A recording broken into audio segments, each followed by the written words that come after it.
Provide করি না।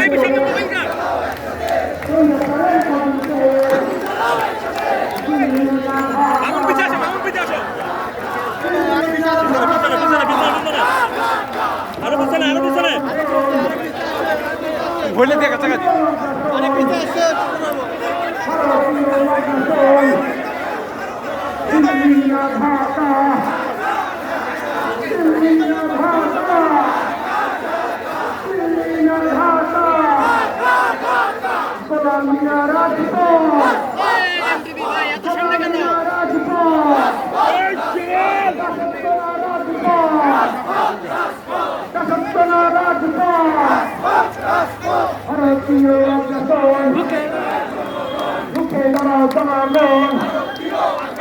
ভারতীয় আগ্রাসন রুখে দাঁড়াও জনগণ, ভারতীয় আগ্রাসন রুখে দাঁড়াও জনগণ, স্বৈরাচারের গতিতে